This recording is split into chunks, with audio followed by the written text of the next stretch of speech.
Shin, MC Beauty Channel map Pianle Jusu like Warashin.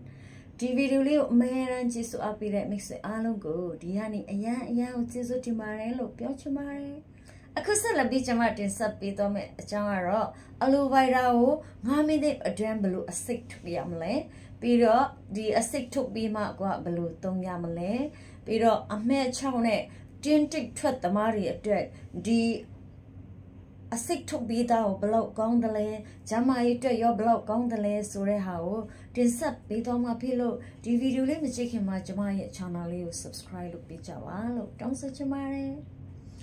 Ke Chichaya ono, Aluwaida, a sick matuk benet gua sayin, kata ta shire, Piro, Arikata tat a yataga, Salulem gambu, Piro, Gukanda tema a Jew machine a pin to a sick lumutaka pitadeli. Arajang di a sick go took go to Yamahode, a sick took be da go ga up in my way so yin, or a young zichi and a nail in a miai piares rock, goa a mera yisi to mess of pesa a miai gondole, a rock go haneku, a sick took jaya ono, ke go haneku, a sick below to yamle, jaya on, goa gong li go, leave ma, ye tema goa. Tanai lo sing like ba. Tanai lo sing single like a queen in there. A tai ma, a metally tread de ha, miana dintic tread de ha, biro, a poorly watch and tread de ha soon let a cacquay pire, biro, the master pincher de a melon a dreadio, Galiza a conglong, umachi yo, yo, biro a sa in yo, biro a tenalo amre, biro ana. Anari a toddler, a young countess rock, Lurango, satin at her house there.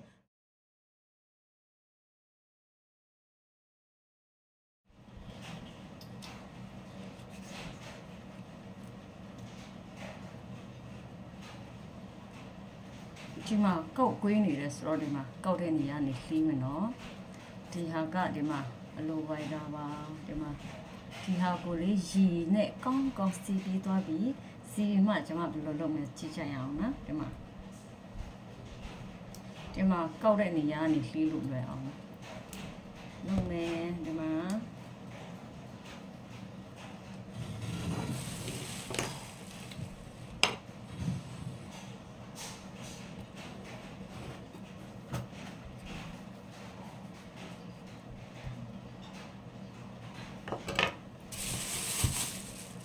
Tua Wawale a trashy to a trashy a biro to Mavale cat that needed a sea shiri or a sea woman be on the ma. Are a sea the cuckoo paying me, Piayara, a young okay and look the ma. Mata no. Look me, ma. Okay, Mama. No.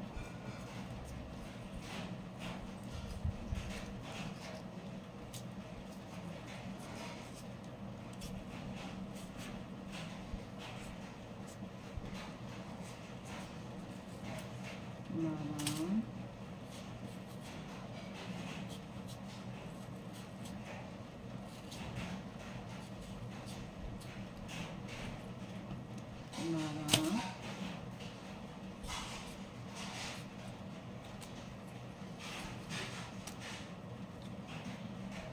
No,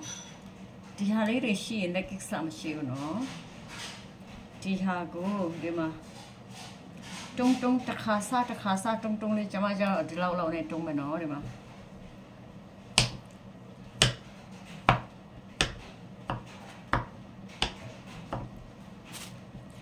Mama, you tell my teme. You tell my teme. The color will be my nature in the Hagos, Skype is happy like there. A young lawyer, Bama looks some blue. You know, I lay the Aluva, but the big Gura in my look there has Sapiare, Alimo, or Piailin, Sarah, le compliment, a look shook there. No, a hojar, a look go long, what must shook a young go simply ready ma. ဒီဟာကိုကခိုက်ပလိုက်ရုံပဲဒါမဲ့အခုဒီဟာကနာယီဝက်ကိုကရည်စင်ပြီးပြီပေါ့နော်နာယီဝက်ရည်စင်ပြီးပြီဆိုပြီးမဲ့ခါရဲအစစ်ရှိသေးရဲ့မရတော့ကိုကအစစ်ကိုအကုန်လုံးဘယ်လိုထုတ်ရမလဲဆိုတာကျွန်မစဉ်းစားပြီးမှဘယ်လိုထုတ်လိုက်လဲစင်းဒီမှာဒီဟာကြတော့အခုလုပ်တဲ့ဟာနော်ဒီဟာကြတော့တရက်ရှိပြီကျွန်မလုပ်တာဒီမှာရေထဲမှာကိုကအဲ့ဒီဟာဒီအတုံးကိုထည့်ပြီးမှဒီမှာရေထဲမှာထားလိုက်တယ်ရေထဲမှာထားတော့ကိုကအဲ့ဒီအရေကိုလေဟိုတရက်မှာ2ခါလောက်တွန်းပြလိုက်တယ်ရေခဲတက်တာထဲမှာထားတာလေ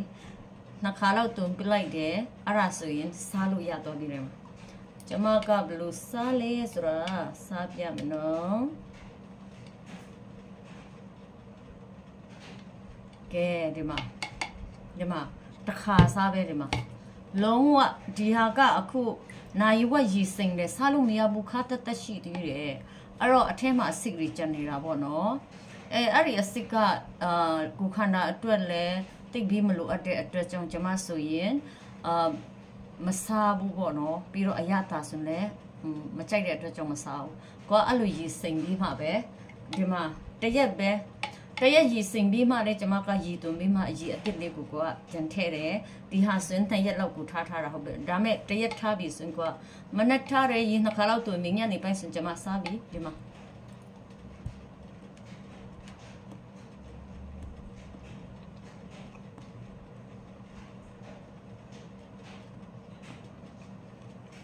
လောက်လွယ်လဲစားလို့လည်းမခက်ဘူးကျမကြီးတွေ့လည်းကောင်းတယ်ပြီးတော့တဘာဝလည်းဟုတ်တယ်ပြီးတော့အခုပဲမဟုတ်ဘူးနှစ်ခုလည်းစားလို့ရတယ်ကျမက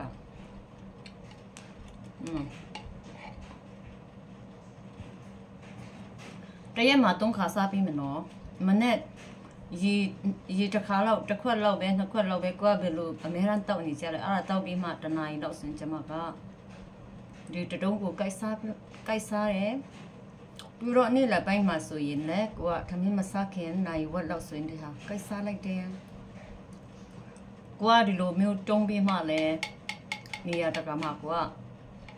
ထည့်လို့ရတယ်နော်ပြီးတော့အိမ်မှာရှိရင်အိမ်မှာနေတမဆွန်ပူစင်ပြတာပေါ့ညနေပိုင်းဆိုလည်းဘာမှမစားခင်လေးမှာကိုကတနာရီဒါမှမဟုတ်နိုင်ဝက်မတိုင်ခင်မှာကိုကဒီဟာစားလိုက်တယ်ခုနတတုံးစားပြီးအခုပြန်စားမှာ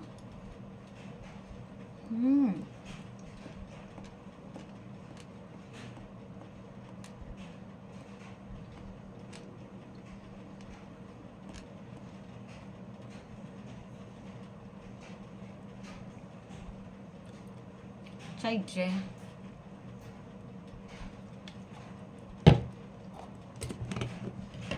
ကျမကတဘာဝအနည်းကိုအများကြီးတုံးပြီးမဲ့ခက်တဲ့အရာမလုပ်ဘူးလိုတိုင်းရမအားဘူးလွယ်လဲလွယ်ကိုရမယ်အကျိုးလည်းရှိရမယ်အမေရန်လည်းလုပ်နိုင်တဲ့ဟာဖြစ်ရမယ်အဲ့ဒါဆိုရင်ကြိုက်ပြီးသားပဲအဲ့လိုမျိုးဆိုရင်ကျမအရန်ကြိုက်အခုဆိုရင်လည်းအလိုဗိုင်ရာကိုကလေးလိုက်တယ်9မိနစ်မကုန်ဘူးလေရေထဲမှာထည့်လိုက်တယ်9မိနစ်မကုန်ဘူးလေအဲ့ဒါကိုကဒီထဲမှာထည့်ကိုကအင်မရှိတယ်ဆိုရင်တော့ကိုကကြိုက်တဲ့အချိန်ကြီးကိုလှည့်လိုက်ရင်2ခါလောက်လှည့်ပြီးပြီဆိုရင်နောက်တနာရီ2နာရီစစားကြည့်မခါဘူးစစားလို့ရတော့ပြီဘလို့အဆင်ပြေတယ်ပြီးတော့တခါတည်းနဲ့အများကြီးလဲလုပ်လို့ရတယ်သူကဘာလဲရေခဲတက်တာထဲမှာဆိုတော့သူကဒါမဲ့တရက်ထားပြီဆိုရင်ကမနက်ထားရရင်2ခါလောက်တွင်ညနေပိုင်းဆိုကျွန်မစားပြီဒီမှာ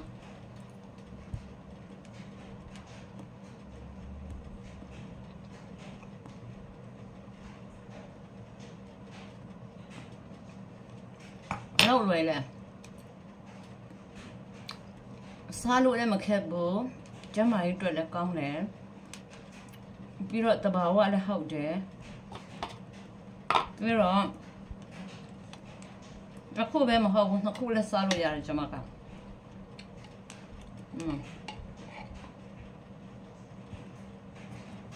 တရက်မှာ3ခါစားပြီးမနော်မနေ့ရေတစ်ခါလောက်တစ်ခွက်လောက်ပဲနှစ်ခွက်လောက်ပဲကိုကဘယ်လိုအများရန်တောက်နေကြလဲအဲ့ဒါတောက်ပြီးမှတနာရီလောက်ဆိုရင်ကျမကဒီတတုံးကိုကိုက်စားတယ်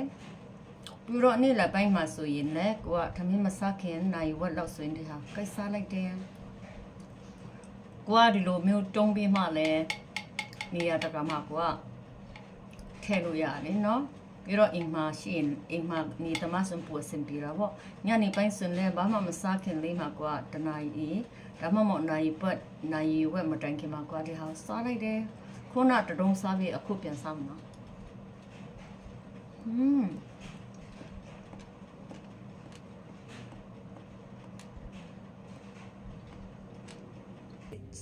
ကြည့်သွားပါနော်ပြီးတော့ဒီအလိုဗိုင်ရာအစစ်ထုတ်ပေးတာကအရန်ကိုဈေးကြီးတယ်ပြီးတော့အလိုဗိုင်ရာအရန်ကိုလည်းတန်ဖိုးရှိတယ်လူတိုင်းကလေမင်းကလေးရောယောက်ျားလေးရောအသက်ကြီးလာရင်ဒီမှာအမဲ6တွေဒီမှာအသားရည်မှာလေအမဲ6တွေထွက်တတ်တယ်အဖိုးတွေထွက်တတ်တယ်ပြီးတော့တင်းတွေလည်းထွက်တတ်တယ်ပြီးတော့ဝက်ချန်တွေအမျိုးမျိုးထွက်တတ်တယ်အဲ့ဒါလေးတွေကဘာကြောင့်လဲဆိုတော့ကလေးစားမချမ်းမာလို့နော်ကလေးစားမချမ်းမာလို့ဒါထွက်တဲ့ဟာတွေကစီးလိမ့်နေတဲ့ခဏလေးပဲအဲ့တော့ကိုကနှုတ်ပြူလန်းဆန်းဖို့အတွက်ရချမ်းမာဖို့အတွက်ရကလေးစားကိုချမ်းမာနေမှရမယ်နော်ကျမဆိုရင်ကလေးစားမချမ်းမာတဲ့အထက်မှာကျမကပါတယ်ဒါပေမဲ့အခုတပြေးပြေးနဲ့အော်ဆရာကြီးကောင်းလာတယ်ပေါ့နော်ဒီဟာလေးတွေတဘာဝစီးလေးတွေကိုကိုကတွေ့တဲ့အချိန်မှာဒီဟာလေးတွေကိုသုံးဆွဲပြီးကျမကြီးလည်းကောင်းလာတယ်ပြီးတော့နှုတ်လည်းနှုတ်လာတယ်ပေါ့နော်ကျမအသက်ရမ်းကြီးနေပြီနော်ငယ်လေးလို့ဒီအလိုဗိုင်ရာအစစ်ထုတ်ပြီးသားကိုကျမအမေရန်တုံးတယ်ပြီးတော့အမေရန်တုံးဖို့အတွက်ကလွယ်ကူနဲ့ကိုကလုတ်တက်ဖို့လိုတယ်ခက်နေဘယ်သူကနေတိုင်းတုံးနိုင်မှာလဲနော်ကိုကလွယ်ကူနဲ့9မိနစ်ပဲ9မိနစ်လေးမှာပဲလေ3-4ရက်လောက်စားဖို့ကျမလုပ်လိုက်တယ်လွယ်လေးပဲနော်အဲ့ဒါကိုကလုတ်ပြီးမှအစီကိုအကုန်လုံးထုတ်ပြီးမှတရက်မှာ3ခါကျမစားပြီးတာဟုတ်တယ်နော်အဲ့လိုမျိုးစားပြီးချင်းဖြစ်တိတာကုကလေးစားလည်းကောင်းတယ်ပြီးတော့အသားရည်လည်းလန်းဆန်းတယ်မျက်လုံးဒီအတွက်လည်းအရန်ကောင်းတယ်ဆိုတော့တကယ်အရန်ကိုတန်ဖို့ရှိပါတယ်ပြီးတော့လူတိုင်းအတွက်အကျိုးရှိမယ်ဆိုရင်ကုန်ကျစရိတ်လည်းနေရမလို့နော်ကုန်ကျစရိတ်ကများနေတယ်ဆိုရင်ရိုးလူတွေအတွက်တော့ဘယ်လိုသုံးနိုင်မှာလဲနော်အဲ့တော့ကုန်ကျစရိတ်နေဖို့အတွက်ကိုအင်ပင်လေးမှလွယ်လေးနဲ့အလိုဗိုင်ရာလေးကိုစိုက်လိုက်ပါပြီးတော့အစီထုတ်ပုံထုတ်နေကို DVD လေးနောက်ကျောင်းမှာထည့်ပြီးထားမယ်ဒီချာလေးကိုကြည့်ပြီးမှအဲ့ဒီတိုင်းသာလုတ်လိုက်ပါပြီးတော့အဲ့ဒီဟာကိုနေ့တိုင်းဘယ်လိုတောက်ရမလဲ3ခါတောက်ရမယ် breakfast မစားခင်မှာနိုင်ဝက်လည်းရတယ်တနာရီလည်းရတယ်ပြီးတော့နေ့လည်းအစာမစားခင်မှာနိုင်ဝက်လည်းရတယ်တနာရီလည်းရတယ်ညနေပိုင်းလည်းရတယ်ပြီးတော့ကိုကမိသွားလို့အစာစားပြီးမှဆိုရင်အစာနဲ့ဝေးတဲ့အချိန်မှာကိုကမှုမစားဘဲနဲ့အဲ့ဒါလေးကြိုက်လိုက်ပေါ့အဲ့ဒါလေးကြိုက်ရင်ဘိုက်လည်းပြီးတယ်နော်သူကဂျယ်လီလေးလိုမျိုးပဲလေအရန်ကိုအစင်ပြေတယ်လူတိုင်းကျမ်းမာရမယ်နှုတ်ပြူလန်းစားရမယ်ပြီးတော့အလုပ်ကိုကောင်းလုပ်ရမယ်နော်ရင်းတဲ့ဟာဆိုရင်တော့ထားကြည့်လိုက်ပေါ့ညနေပိုင်းလောက်မှအခါမပြော့သေးဘူးဆိုရင်တရက်လောက်ပဲထားနှိုးတဲ့ဟာဆိုရင်တော့ညနေပိုင်းလောက်ဆိုရင်တော့မခါတော့အဲ့ဒါမခါတော့ဘူးဆိုရင်ကိုကရေလေးမှတခါလေးစိန်လေးမှကျမတော့ဒီတိုင်းပဲတခါဆိုင်တတုံစားတယ်တရက်မှဆိုရင်ငါ3ခါစားတယ်ပြီးတော့မနေ့ဆိုရင်ရေတောက်ပြီးမှတနာရီလောက်ကိုကထားမှအဲ့ဒါလေးကိုကိုက်စားလိုက်တယ် breakfast မစားခင်မှာပေါ့နော်နိုင်ဝက်လောက်ဆွန်လည်းရတယ်ကိုအချင်းရှိတယ်လို့ပေါ့နော်အဲ့ဒါပြီးမှ breakfast စားလိုက်တယ်အဲ့ဒါဆိုရင်တော့ကျမကြီးတက်ရန်ကောင်းတယ်နေ့လည်းဆိုရင်သမင်းမစားခင်မှာကိုနိုင်ဝက်တနာရီလောက်မှာကိုစားလိုက်တယ်အဲ့ဒါဆိုရင်အရန်ကောင်းတယ်ညနေပိုင်းမှာလက်ထမင်းမစားခင်နိုင်ဝက်တနာရီလောက်မှာကိုစားလိုက်တယ်ဒါမဲ့အဲ့လိုမျိုးတာကိုအချိန်မရဘူးဆိုရင်တရက်မှ2ခါဆွန်လည်းစားလို့ရတယ်နော်ကိုကအဲ့လိုမျိုးအမေရန်စားနိုင်ဖို့အတွက်တော့ကိုကကုန်ကျစရိတ်လည်းနေဖို့အတွက်ကိုအိမ်မှာလည်းစိုက်လို့ရတယ်စမစအိမ်မှာစိုက်ထားတာနော်ပြီးတော့အစိတ်ဆိုလည်းကိုဟာနဲ့ကိုထုတ်တတ်တယ်ဆိုရင်တော့ကိုကအမေရန်စားလို့ရတယ်လေပြီးတော့လုတ်ပုံလုတ်နေဆိုရင်လည်း9မိနစ်လေးပဲ9မိနစ်လေးတောင်မကြောက်ကိုကဒီလိုမျိုးစားလို့ရအောင်လုတ်ပြီးသွားတာဟုတ်တယ်နော်အဲ့တော့အဲ့လိုမျိုးတာဒီအလိုဗိုင်ရာလေးတာအဲ့လိုမျိုးတာကိုကလုတ်တတ်တယ်ဆိုရင်တော့အပြင်မှာ yi chi bi we sam lo be ne ko chama ye atwet le yan kaung me ata ye atwet le yan kaung me umi yaw yin chin atwet sun le yan kaung me to a kalisa atwet akong long kaung da hout de asa ing uma ji cancer atwet le kaung de pi ro ata ing atwet di le kaung de pi ro di ma o ba le asuk de atwet le kalisa atwet pi ro di ata ye atwet akong long kaung a ni chiraw athi myat long atwet le yan kaung de so roအားလုံးကိုဒီနည်းလေးကိုသုံးပြီးမှစားပြကြပါလို့ပြီးတော့အရန်လက်လွယ်ကိုတယ်လေနော်အချိန်လေးမပြရဘူးပြီးတော့အရသာဆိုရင်လည်းအမေရန်ဆိုင်တော့ကြိုက်သွားမယ်ကျွန်မစင်ကြိုက်သွားပြီပေါ့နော်ဂျယ်လီလေးလိုပဲဒီ MC Mary Beauty Channel မှာအမေရန်လူတိုင်းတွဲတုံးတက်ရမယ်ဟာလွယ်လွယ်ကူကူနဲ့လုပ်မှကျွန်မရေးတက်လက်ကောင်းရမယ်အိုမင်းရောင်ရင်ချက်တက်လက်ကောင်းရမယ်လူအတက်အကျိုးရှိမဲ့ဟာလေးတွေကိုဒီမှာအမေရန်တင်ဆက်ပေးသွားမှာဖြစ်လို့ကိုမစ်ရဲ့အတွက်အကျိုးရှိမယ်ဆို like share subscribe လုပ်နေနော် see you next time bye bye god bless you all love you all see you on next video bye bye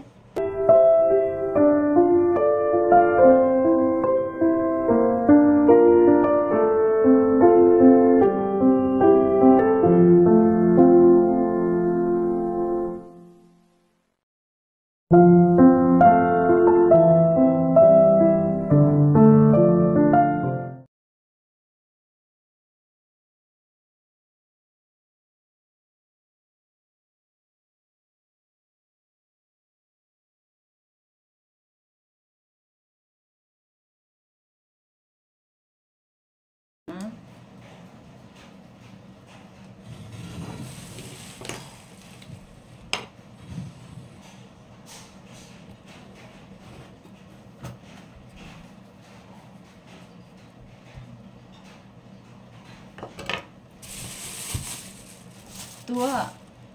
ว่าပါလေအချွဲရှိရလေသူအချွဲရှိရပြီးတော့သူ့မှာပါလေခါတက်နေတဲ့အစီရှိလေအဲ့ဒါအစီကိုမပြောင်းဒီမှာအဲ့ဒီအစီကတခုခုပဲရင်လေဖြတ်ရတာအရန်ကိုခဲရင်တို့ဒီမှာထားနော်ကိုဘယ်လိုလုပ်မလဲဒီမှာကဲဒီမှာပါပြီးတော့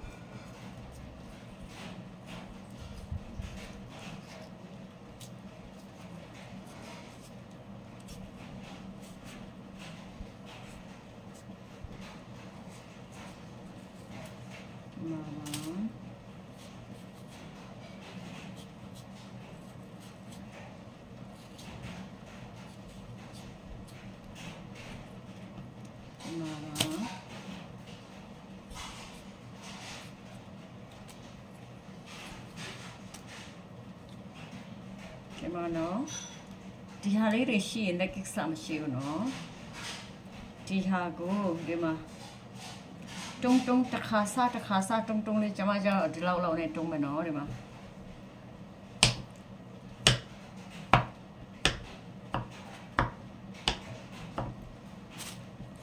ဒီမှာပါဒီထဲမှာထည့်မယ်ဒီမှာဒီထဲမှာထည့်ရနော်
ပြီးတော့နောက်တစ်ခုပြန်လုပ်မယ်။ဘာကြောင့်လဲကိုကတခါတည်းအများကြီးလုပ်တယ်ဆိုတော့ကိုကအစစ်ကိုဟိုပါလဲသူ့ရဲ့အစစ်ကိုရဲ့အစစ်ပင်အစစ်စီခခါလေးကိုလေကိုကရေထဲမှာစိမ်ပြီးမှအဲ့ဒါပြီးမှစားမအောင်မလို့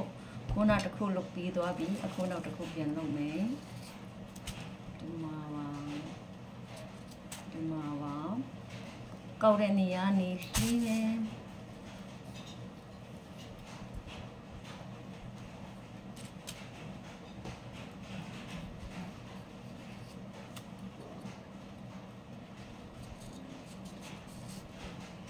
ဒီဖက်ဒီလိုမျိုးကွေးတဲ့နေရာကျတော့ကွာအဲ့လိုလေးသေးတာဟုတ်တယ်နော်ဒီမှာလွယ်လေးပဲဒီမှာ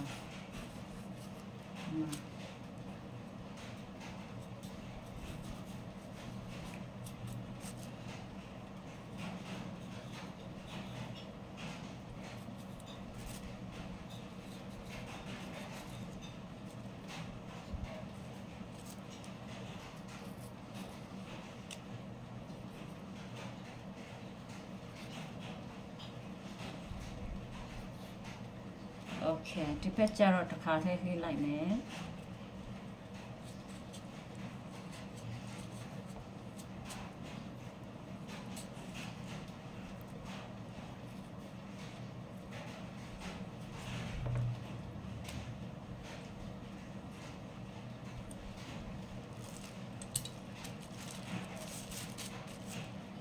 โอเคနောက်တစ်ခု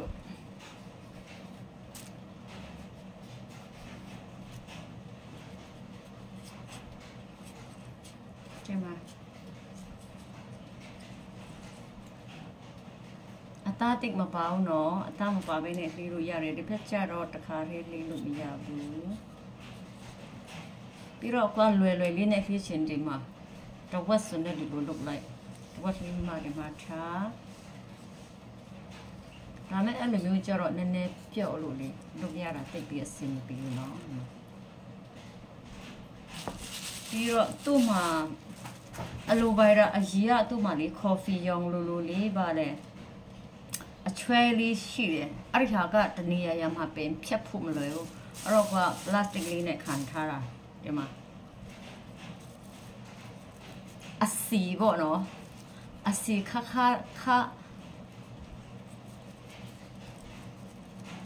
ရဟာလေးရှိရလေဒီမှာကဲဆက်ထားမယ်ကိုအလဲမှာလှီးရင်တိတ်ပြီးအစင်မပြေဘူးပြော့သွားလို့အဲ့ဒါကြောင့်အလဲမှာမလှီးဘဲနဲ့အတွန်းလိုက်ဒီလိုလှီးရင်ပိုပြီးအစင်ပြေတယ်ခုနဒီမှာအလဲလှီးတာလေပြော့တွဲပြီးမှတိတ်ပြီးအစင်မပြေဘူးနော်အဲ့တော့အခုတော့ဒီမှာ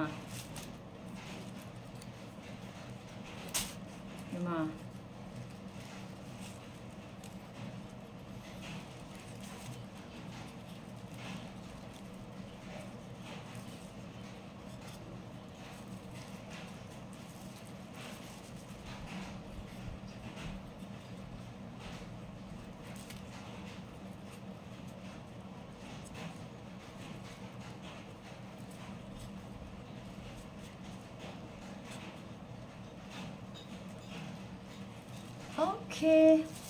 ဒီဟာကျတော့ဒီမှာတိတိကွေးပဲနှမျောဆရာကြီးလုပ်လိုက်မယ်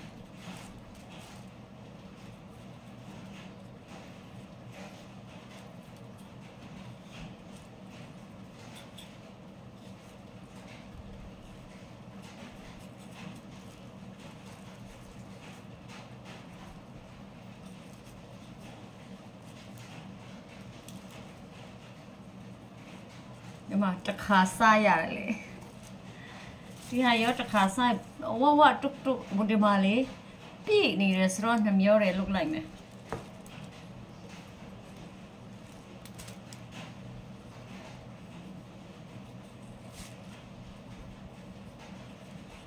သွားဒီမှာကော်ဖီရောင်လိုမျိုးအစစ်ကြတဲ့ဟာရှိရတယ်အဲ့ဒါကပြန်တုတ်ရင်လည်းမပြောင်းဘူးနော်အဲ့တော့ကိုက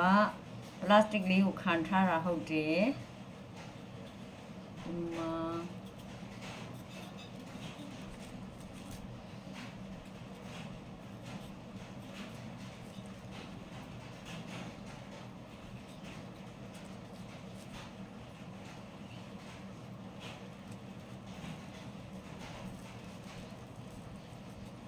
ကျမပါကျမနော်ဒီစလုံးကျမဒီဟာလေးတွေကကိစ္စမရှိဘူးဒါမဲ့ကိုလေးစိတ်မတမ်းဘူးဆိုရင်ဖယ်ပေးလိုက်ပေါ့နော်ဒါမဲ့ကိစ္စမရှိဘူးလေစားလို့ရတယ်သူကဒီတိုင်းအခုကွာလီဘီဘီချင်းဒီတိုင်းစားမယ်ဆိုရင်ဘာရတာရှိမလဲဆိုရင်သူကခါစီအရတာရှိတယ်အဲ့ဒီခါစီအရတာကတချို့တွေကကောင်းတယ်လို့ပြောပြီးမြဲတချို့တွေကသူကအစိတ်ဘောနော်မကောင်းဘူးလို့ပြောကြတယ်ဘာပဲပြောအရတာလည်းမကောင်းဘူးဆိုတော့စားမနေနဲ့တော့နော်ကျမဆိုရင်တော့မစားတော့ဘူးကွာအဲ့ဒီအစိတ်ကိုအကုန်လုံးထုတ်ပြလိုက်တာဘယ်လိုထုတ်ရမလဲကြည့်ကြရအောင်နော်ကျမအခုဒီကရေအတန့်ပဲစားကြည့်လိုက်တာခါတယ်ပြီးတော့ဒီဟာအရန်ရှင်းတဲ့ဟာဆိုတော့ပူခါတာပေါ့အဲ့ဒီအခါကိုတချို့တွေကဒါကျမကြီးတဲ့အထောက်အကူမပြီးတဲ့အတွက်ကြောင့်စားဆရာမလို့ပေါ့နော်အဲ့တော့မစားတော့ဘူးထွေးထုတ်လိုက်တယ်ကျမကဒီမှာ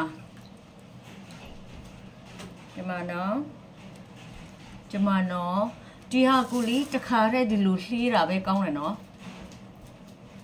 အလေကနေလှီးရင်ပျော့စီနဲ့ကန်ရတာအစင်မပြီးဘူးပြီးတော့ဒီမှာအစိမ့်ဖတ်လေးတွေရှိတယ်ဆိုရင်စိတ်မတတ်ရင်ပြန်လုတ်လိုက်နော်အစိမ့်ဖတ်လေးတွေရှိတယ်ဆိုရင်စိတ်မတတ်ရင်ပြန်လုတ်လိုက်ပါ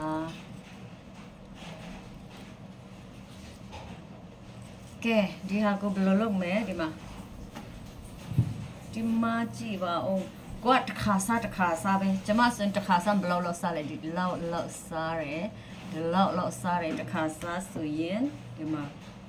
ကျမတခါစားရင်ဒီလောက်စားနော်ဒီလောက်စားတယ်1 2 3 4 5 6ဒီမှာ1 2 3 4 5 6တခါကျရင်နှစ်ဒုံလက်စားတယ်နော်ဒီမှာဒီထဲမှာထည့်မယ်ဒီမှာရေအများကြီးထဲမှာထည့်မယ်ဒီဟာဆိုလဲ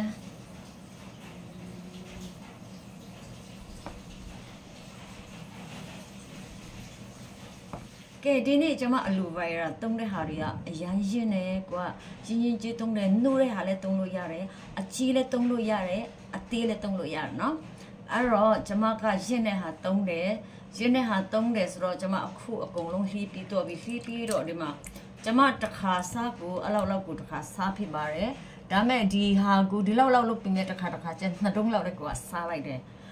အရန်ကိုလွယ်ကိုရမယ်နော်ကိုကနေ့တိုင်းစားချင်တဲ့သူအတွက်လည်းလွယ်ကိုနဲ့လုတ်လို့ရအောင်ကိုကလုတ်ထားတဲ့အတွက်ကြောင့်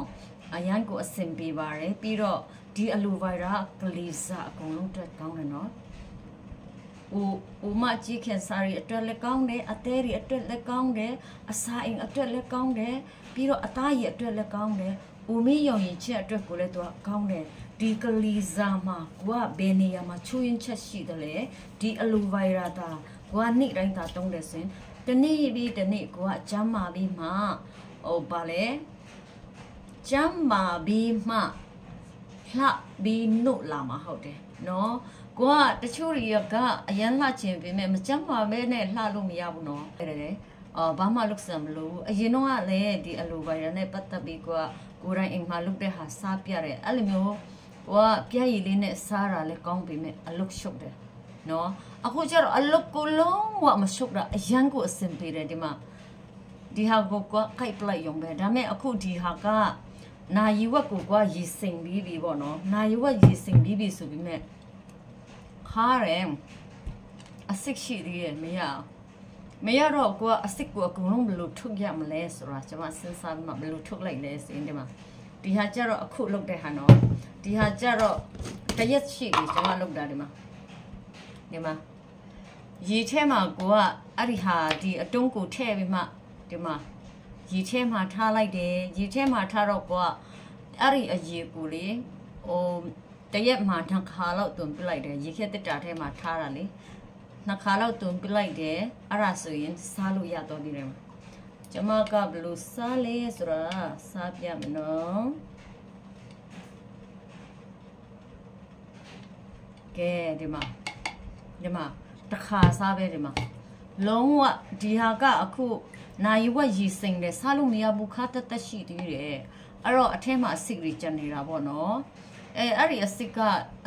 ကိုခန္ဓာအတွက်လဲတိတ်ပြီးမလို့အတဲ့အတွက်ကြောင့်ကျမဆိုရင်မစားဘူးပေါ့နော်ပြီးတော့အရသာဆိုလဲမကြိုက်တဲ့အတွက်ကြောင့်မစားဘူးကိုကအဲ့လိုရည်စိန်ပြီးမှပဲဒီမှာတရက်ရည်စိန်ပြီးမှလည်းကျမကရည်သွင်းပြီးမှအရည်အစ်စ်လေးကိုကကြံထဲတယ်ဒီဟာစင်း2ရက်လောက်ကိုထားတာဟုတ်ပဲဒါမဲ့တရက်ထားပြီးစင်ကမနက်ထားရရင်2ခါလောက်သွင်းညနေပိုင်းစင်ကျမစားပြီးဒီမှာ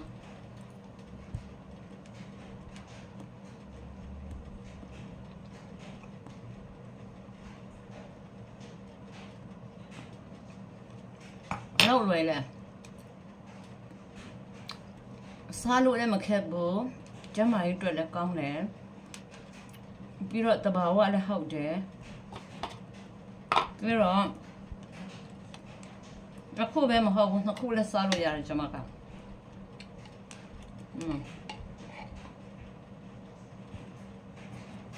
တရက်မှာ3ခါစားပြီးမနော်မနေ့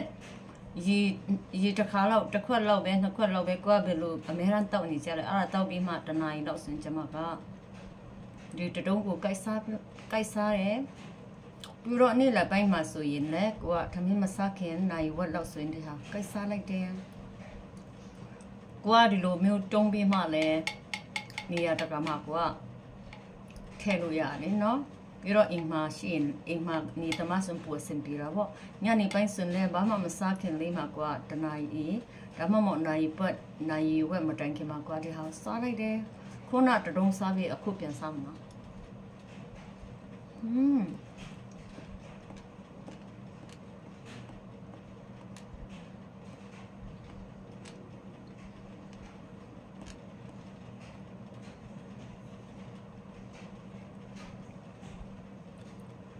ကြိုက်တယ်